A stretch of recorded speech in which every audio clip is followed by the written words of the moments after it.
всъщност не е много сложен пример от такъв тип пиеси.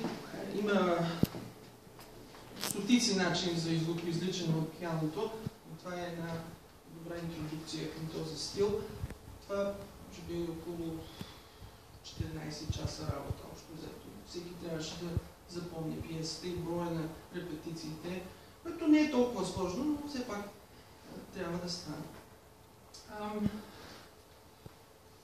Това е един такъв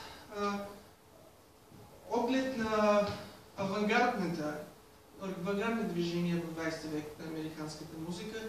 Има много различни композитори, които пишат много по-класически, много по-малко авангардно. Разбира се, трябва да помислим и за хора като Гершвин, които идват от съвсем различен ъгъл, използване на джаз.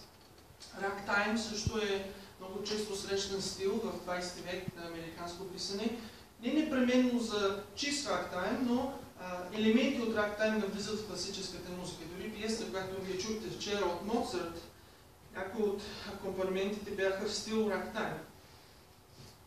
И това е, според мен, търсенето на американските композитори за собствен език, който идва от тяхната култура, а не от европейската култура, която е доминирала 19 век.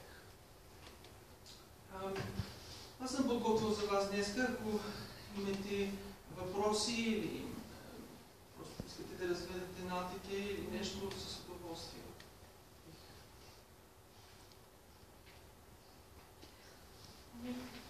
Когато партитурата е точно в отделен, всъщност къде тръгва четенето на нощ? Някъде съм върна обратно. По същия начин, както една нормална пиеса, тук е край на пиесата, ето отпред ключовете, просто се чете така. Просто е за визия. По същия начин се свири, както обикновена пиеса. Аз се чета, има ли го в интернет да го чета? Кое? Не знам, но може да видя, да проверя. Би трябвало. Но това е с друга нотация и съвсем, разбира се, съвсем различно. Не е нещо друго?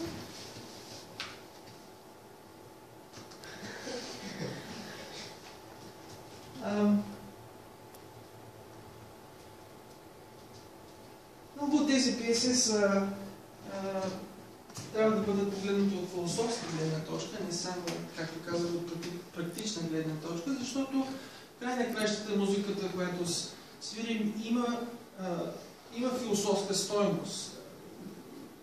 Не от значение дали ние обръщаме това внимание или не. Всяка пиеса от Бетовен или Моцарт си има тези стойности, но ние сме все пак 200 години вече преместени в Бетовен и за нас е много трудно да открием тези философски нюанси, докато това е музика на предишния век.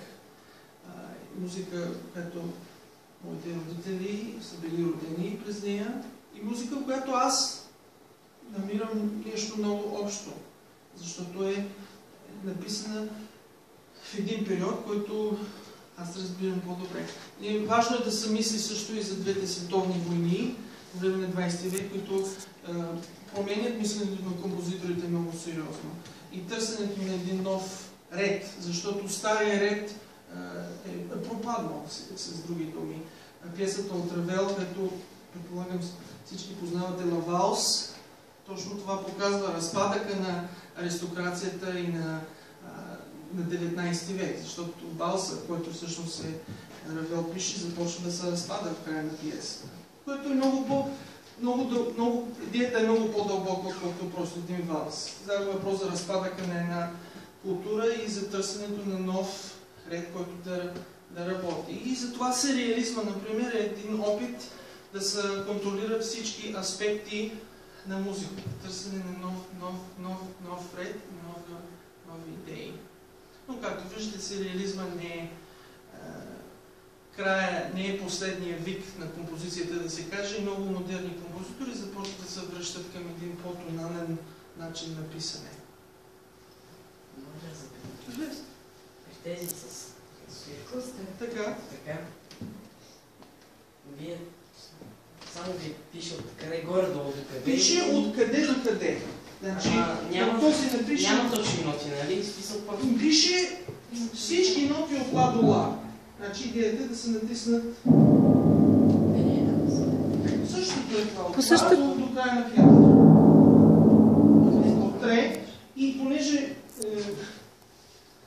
тази коса е малко дълга, аз не го правя паралелно, малко по-дълго, така че правя точния, опитвам се, възможно най-много да правя точния баланс, защото на мен лаката ми, за съжаление, октава и почти 2 октави, а ми трябва октава и половина, затова завъртявам ръката.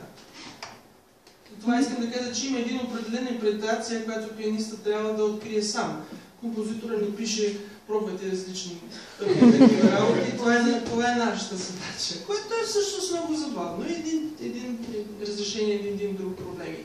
Но от педагогическа гледна точка, много от проблемите са същите. Например, когато аз съм тук и цялата ми тежест е тук, е изключително трудно всъщност баланса в акордите да е правилен. Защото цялата ми тежест е тук и затова тези акорди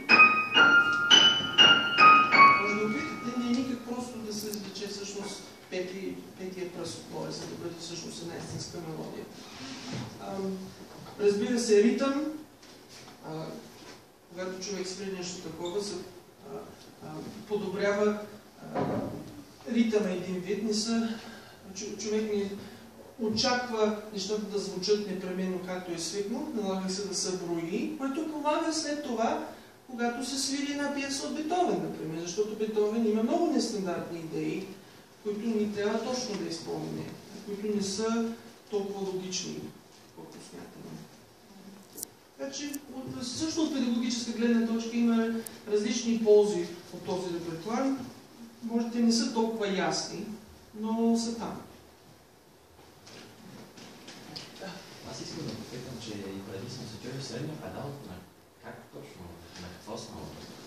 Средният педал работи с механизъм, който е тук зад чупчетата и всъщност, когато една нота се държи, се натисне средния педал, такива устройства задържат само тези ноти и държат демперите отворени. Докато десният педал не може да избере и вдига всички демпери. И, например, ако трябва да свирим нещо с генерал педал,